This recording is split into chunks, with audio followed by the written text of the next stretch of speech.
never helped as far back as you can think of. I have a feeling you all have, because that spiritual energy you receive by being a parent is incredible. And today what I would like to do is honor those people who have also parented. The school teachers, the people who adopt children, the people who raise other people's children. Each person that gives their time and energy to do that is remarkable. Mother's Day goes back a long time. It was started by Julia Ward Howe, who also wrote the Battle Hymn of the Republic. She looked around and felt that women were not being honored enough. But mainly it wasn't honoring them for the way they baked cookies or they took care of people. It was the respect that she felt women needed. Women were simply second-class citizens, because you realize women did not have the vote at that time. And yet, when they started getting rights for other people, when they started changing the rules about treating people equally, each time there was a new surge of feminism that came about. And so when you think about that, with the civil rights movement, women also got some rights. Women started moving forward, and right now, as we're talking about rights one more time, of what are the rights of various people, women again are coming forth and getting more rights.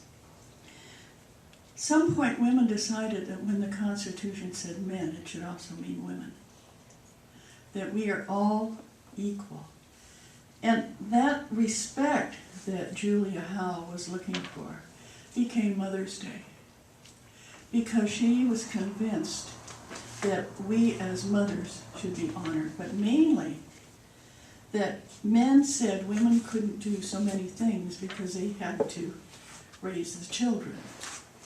And we have found that women can come together in community and work very, very well raising children, where not all the women have to be home raising children. And we found that as women, that as we celebrate who we are reminded of how wonderful we are. Think about that. How wonderful do you feel to be a woman? How wonderful do you feel to have helped raise children? It's that pride, because as we feel pride in who we are, we find we get more respect. And respect is very important, whether you're male, female, whatever you are looking at in life. Being respected as a worker, being respected as a parent, being respected in all aspects of life is so important. And today we're going to talk about mothering.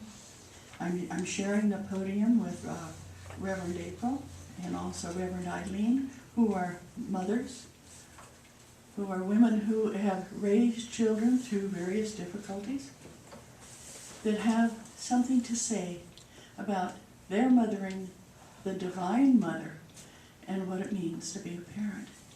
And so have you two decided who's coming up next? April? Yeah, everybody's looking at you. April's got papers in front of her, so go. Let's go. As I said, we didn't know for sure we were not going to have another speaker until yesterday, so thank you so much for being here. Yay!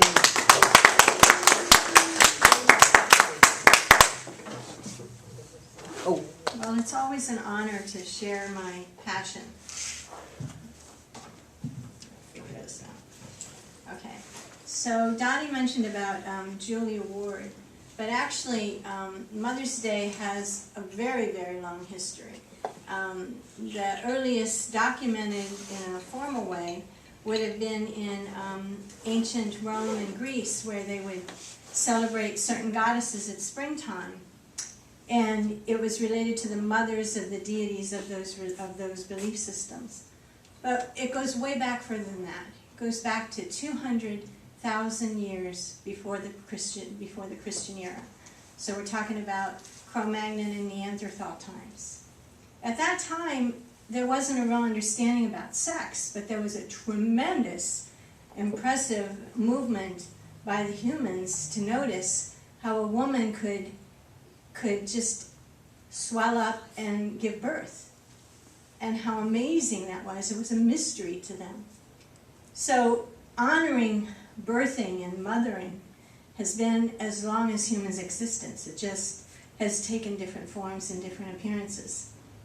So the idea that first the Neanderthals put together the idea that the earth was a mother, because the earth would protect them, sustain them, give them everything they needed, and they really perceived this as a gift of a divine deity and gave it a feminine representation, and we call her Gaia.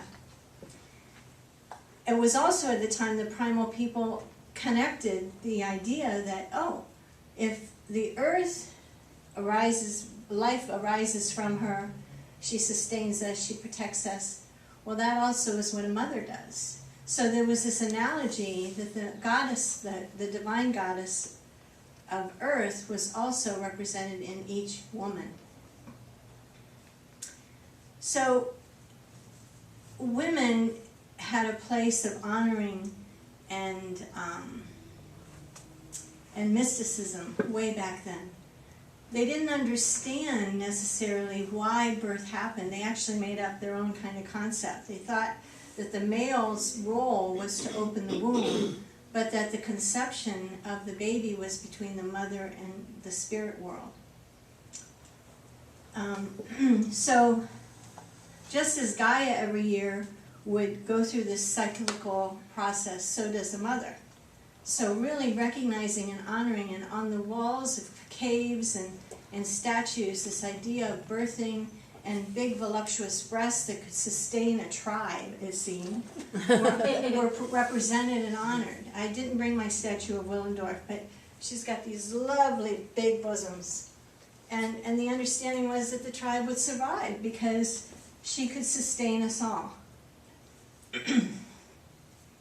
So all the way back to Cro-Magnon caves, there are paintings of mothers giving birth, and the expulsed baby still connected to the umbilical cord. So there was this really, it was important enough to scratch on a cave wall way back then to really acknowledge the mystery of it all.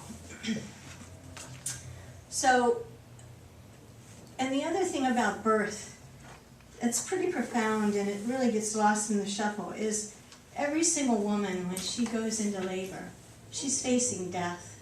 Mm-hmm. There is this moment where you have to completely surrender, unless you're under a medical situation. But in birth in general, it's like there is a point where your life is no longer important. Your body is doing something magnificent and profound, and you're really not a part of it. You're just there. And you don't know whether you're going to live or die. It really is a moment. So considering that what every woman faces that's pretty damn profound. And that we come through it. And then we have this capacity to give fully of ourselves to nurture our children. So the idea of mothering has a right to be honored.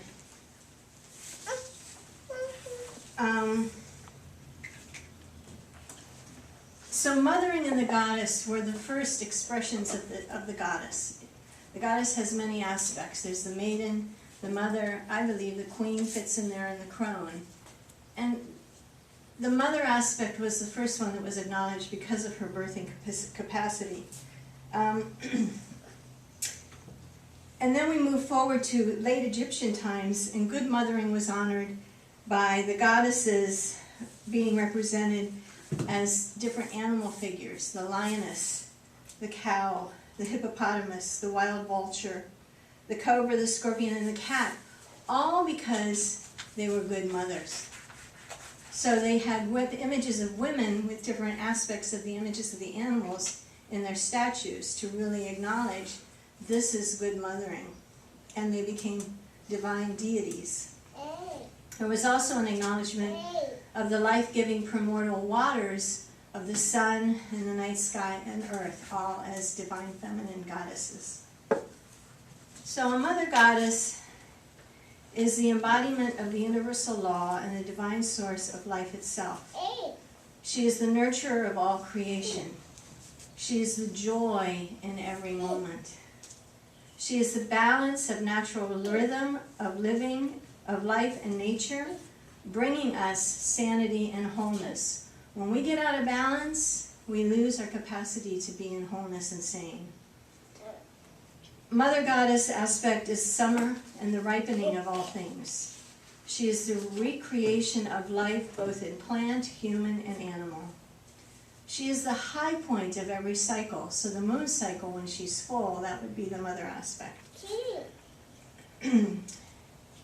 She is there to offer her open hands of support in our creations, not just in creating babies, but in any manifestation of our expression through our divine expression. The mother is the teacher of the mysteries. She symbolically is the boiling cauldron, churning and the recreated pot of life. So that void of what's the potential of life.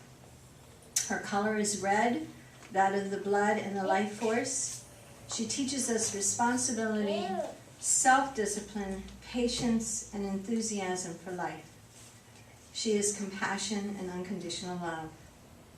The mother's active working magic is to fulfill the need to make life more comfortable, less demanding, and freer from unnecessary restraints, so we can awaken to our greatest capacity to love and enjoy life.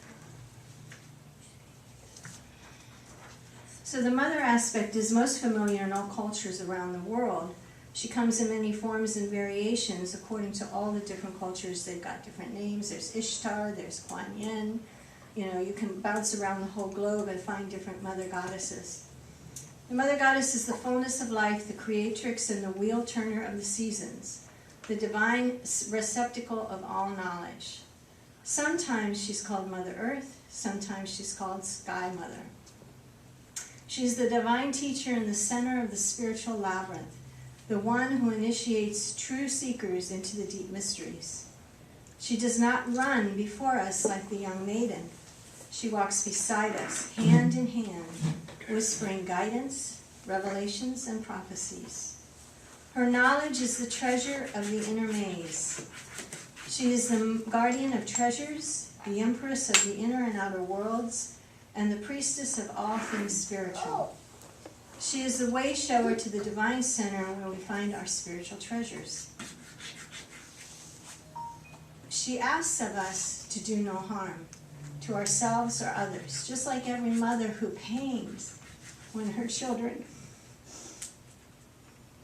are not in alignment with their right and highest good. She also feels pain, and so she asks of us to not abuse ourselves, to not be in abusive situations, and to not be in distortion, because we can't be our divine selves, our spiritual beings, if we are not.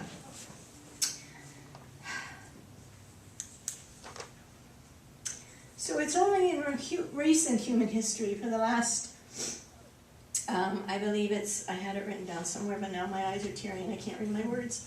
I think it's only for the last 3,000 years that there's been a disconnect.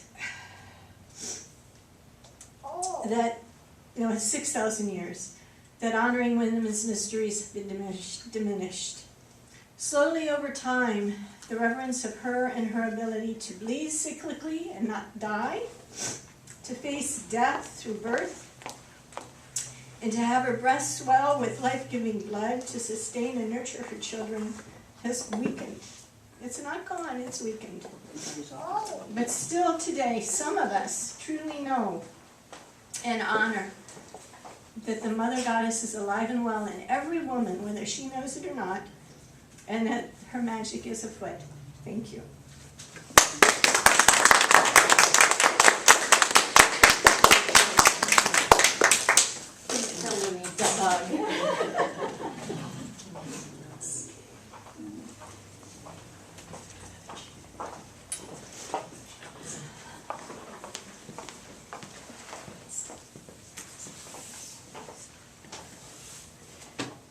My turn. I'm gonna grab this one.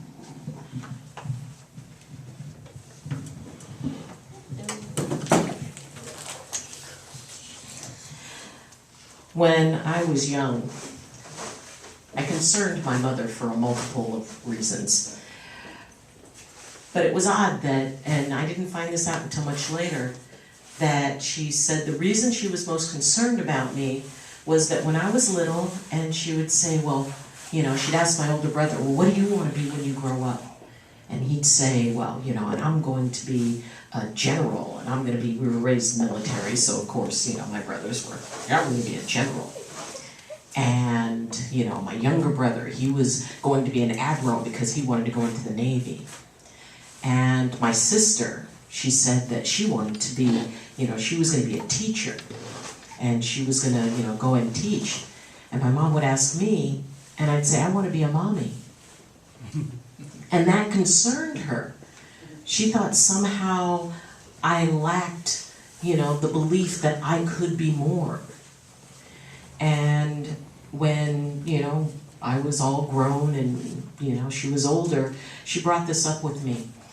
And she said she was glad that I had done other things, because when I was little, all I wanted to be was a mommy. And I said, well, Mom, you made that seem to be the most important job in the whole world. I wanted to do the most important job. You made it look like the most wonderful thing to be a mommy. That you were the one with all the answers. You were smarter than any general. And that, you know, you were more talented than any doctor, because with one kiss, you could make my boo-boo feel better. And that no matter how tight money was, we always had birthdays, so obviously you were part leprechaun. There was a pot of gold sitting there somewhere. That you could get up, make a cake, make sure all of our breakfasts were made. We got home from school, everything was clean. We always had clean clothes. You know, you were always making costumes. You were the head of the PTA and you ran the Girl Scouts. I said, I couldn't think of any job that was more important than what you did. And I wanted to do it as well as you did. And I always measured myself against this yardstick of this perfect mom that I believed my mom was.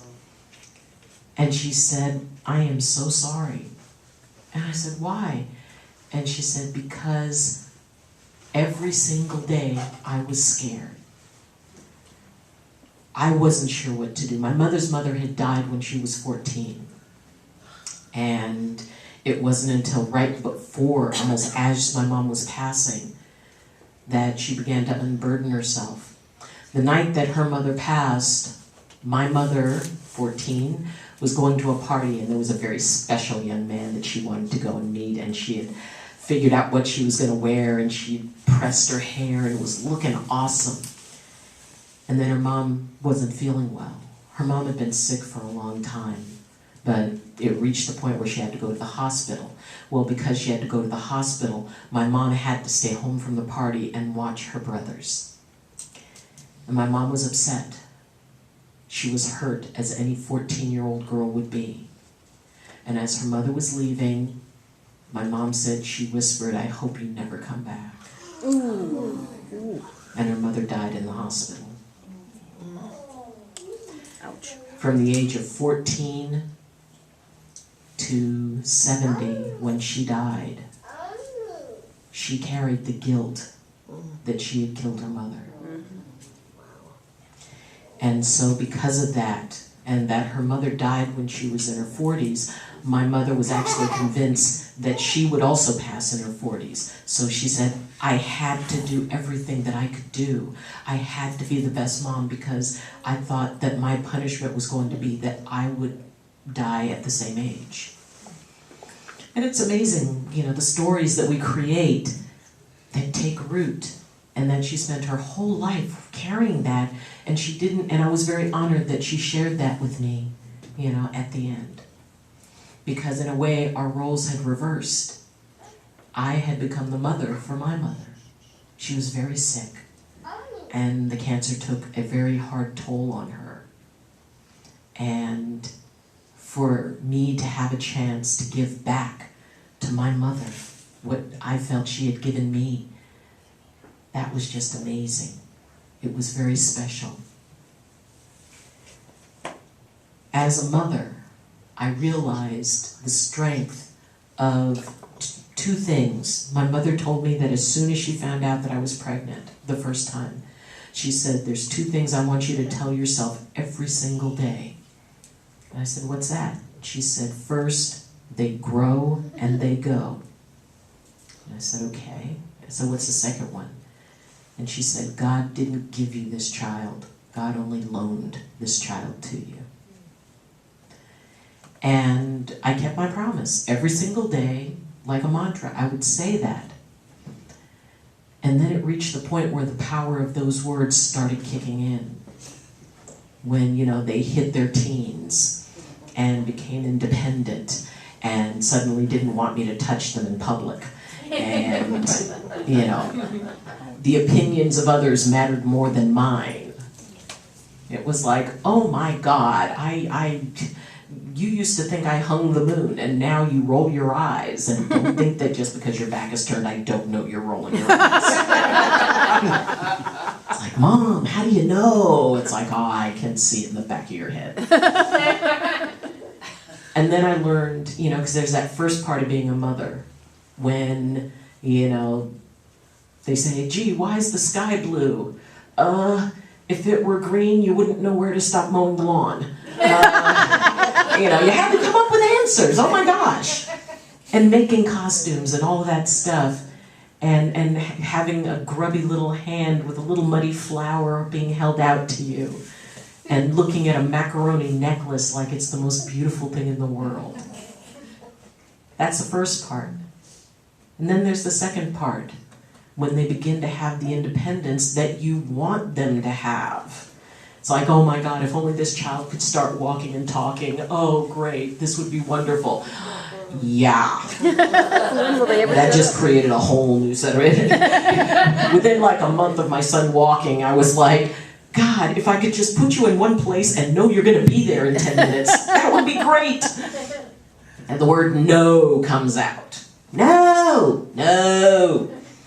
I used to think, man, it would be really great, if somebody's telling me, it's like, well, I'm sorry, we cannot do this for you. And I could just look at him and go, no! No, no, no, no, no!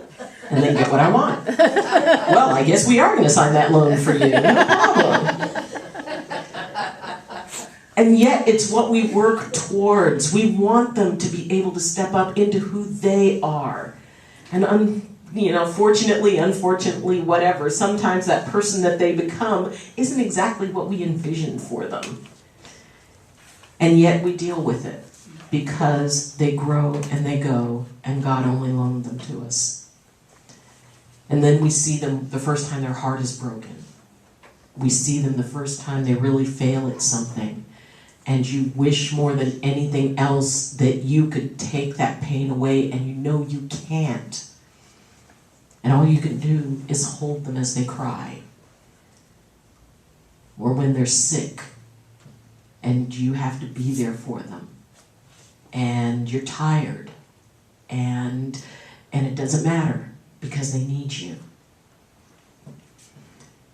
And then, they've gotten through their issues, they move forward, and then they're ready to take that first step of faith into their own world. And I remember when my sons were young, I used to always, whenever they left for school, it was, have a good day, learn something new, and I love you. And I said that to them through elementary school, high school, all of that stuff. Have a good day, learn something new, I love you.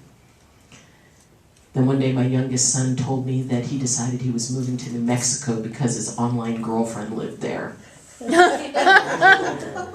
Really? And he uprooted. And he was just like, oh yeah, I'm going to New Mexico and I'm kicking the dust off this old town, off my feet and da-da-da-da, and I'm going to be grown.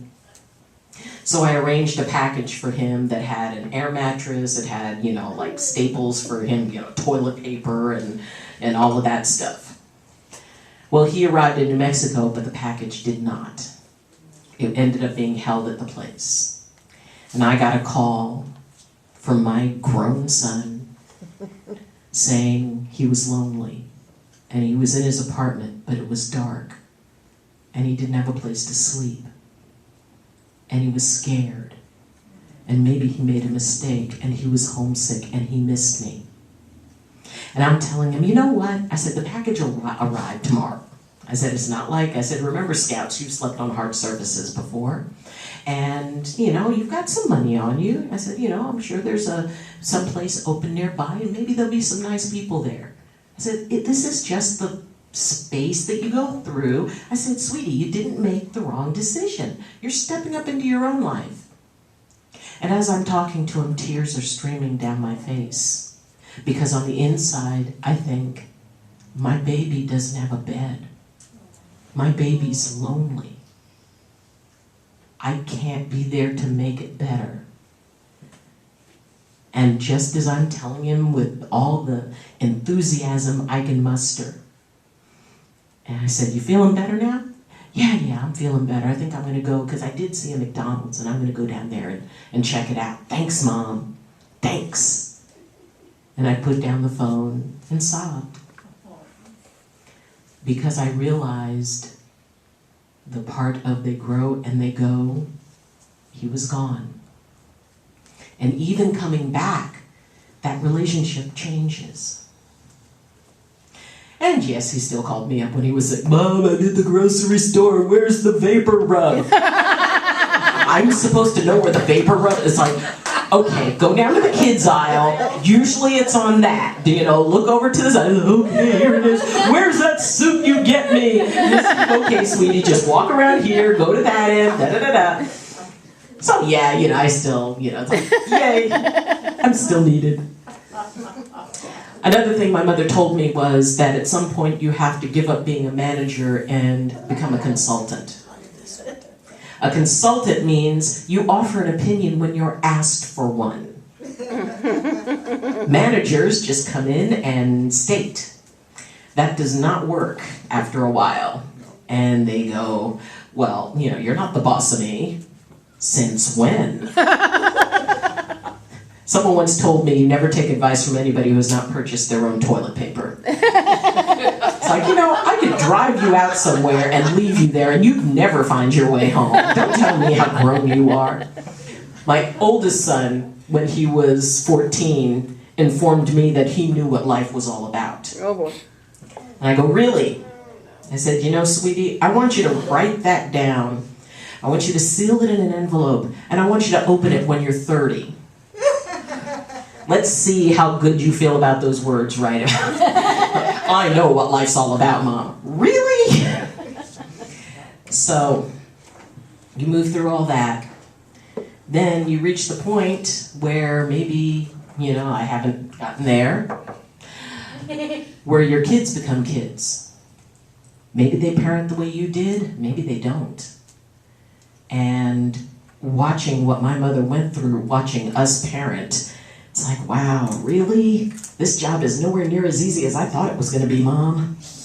One day I called up my mother and apologized for ever being 5. And she started laughing. I said, what's so funny? She said, your brother just called and apologized for being 6. And then we grow. And our relationships with our kids change because now we really are accepting that they are adults. We're really accepting that whatever good stuff we had to give them, we've given them already. We let them make their mistakes. We walk out of the room when we feel like, okay, I gotta let them handle this, but I cannot watch it. We support. Because the more we support, the more we let them be, the more comfortable they are coming back to us and saying, wow, Mom, I've got this issue that's come up. I want your advice on it. Okay. I remember when I first went from management to consultant, it was at the insistence of my oldest son, because obviously I was trying to run his life. And so I said, fine, I'm a consultant. I will listen to what you have to say. If you do not ask my advice, I will look at you and say, well, sweetie, I'm sure it'll work out. I know you can do this. Good luck. So he came to me with a problem, and I listened, and, And at the end, I said, okay, well, I know it'll work out. I believe in you. Good luck. And he looked at me and said, that's it? I was like, what do you mean? Well, where's the advice? Where's letting me know what I should do? Where's this? I said, you said you didn't want that. He said, well, I didn't think you'd listen to me. And I knew at that point I had to be a consultant. I had to let him figure it out. Because the next thing I knew, they were going to be grown, and whatever time I had in this world, I knew that they had to be ready for me to not be there, whether it's because of distance or whether it's because it was my time. My mother had to struggle really hard because at 14 she had to become the woman of the house.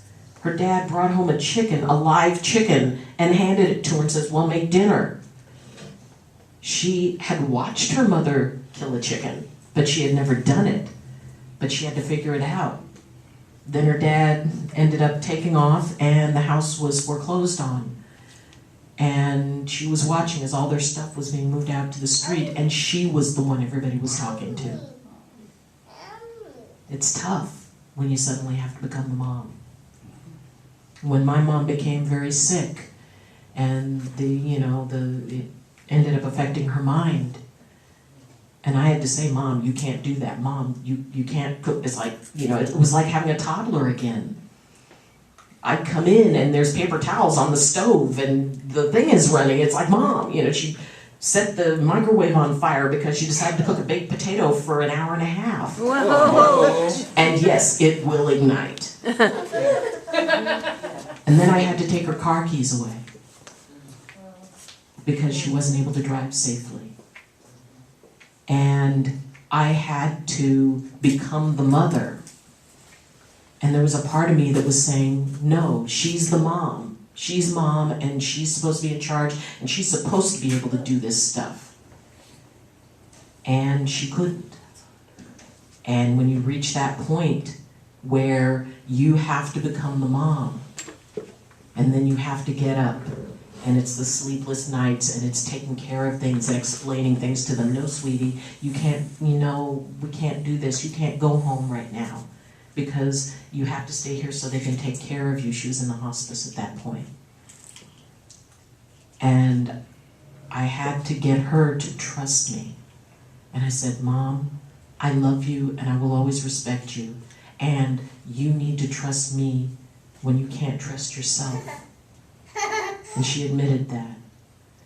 And through that last phase of our lives together in this world, it was hard and it was cool because we had come full circle. I was there for her rebirth out of this world. And she was there for me to take care of me for my birth, which I was told was the best out of all four of us. Yay, of course. Hey, I was the one that was actually no pain, which she was fascinated with. The rest, a lot. So that was my bonus point. But, when we look at the relationships that we have, mothers aren't perfect. And quite frankly, some of them are pretty bad. We all know of folks who ended up with moms that, really should have never been moms. But there isn't a single mother that isn't scared. We may look calm. We may look like, we got it all under control. But on the inside, we're like, okay, if I can just make it through this day with all my kids still here, I'm all right. And you go to bed thinking, what could I have done better? But I guess that's the mark of a good mom. Because if you're worried about whether or not you're a good mom, you are, because if you weren't, you wouldn't be worried about it. I rejoice my mother. I read something on Facebook that said, you never get over the pain, you never heal from losing a mom. I don't agree with that at all. Any broken bone will heal. Now, if it heals in a bad position, that's a problem. But it will heal. The body's instinct is to heal. And in being able to trust that the part of my mother that made her my mother had nothing to do with her physically. And that was her spirit.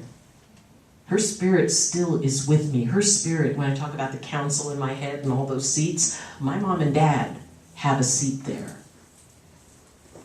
And, it's like, hey, we're calling for a vote. Mom, Dad, what do you guys think? And I noticed after a while they stopped voting. They were like, no, you got this. We can abstain. Go for it. You got this. And I know that at some point when I leave this life, theirs are going to be the first faces I see. And I think that's very cool. A mother's love is always there. Even when we're being mean, when we're being loving, when we're being demanding, maybe even, when it seems like we don't care, we do. We do the best we can. Because nobody came out with a manual. Even with 2 kids. Different manuals for both of them. But I know that I never did anything that I thought was bad for them. I always tried my best. Work to forgive and be the one to say, you know what? You are on your own. At one point I told both my sons to get out of the house. I cried in the shower. But I knew that they had to go. And they were both upset. My youngest was 18. My oldest was 20. And it was after the divorce, and they were taking out their pain on me. And I tried every way I knew to get them to stop. And they wouldn't. And I said, fine, you guys move out. You've got 6 months. And then as the time got closer, they said, it's like, well, we're going to need an extension. I said, you don't have one. You're out. Figure it out. You're grown. We have a better relationship now for me and my having done that, and they were the ones who told me that. They said, Mom, you did the right thing. We had to get out because we weren't appreciating you, and we weren't going to stop taking our pain out on you. But you forgave us. And I said, yeah, of course I did. You're my sons. I'll always forgive you. But you weren't going to let us stay? No. No. But I'll forgive you.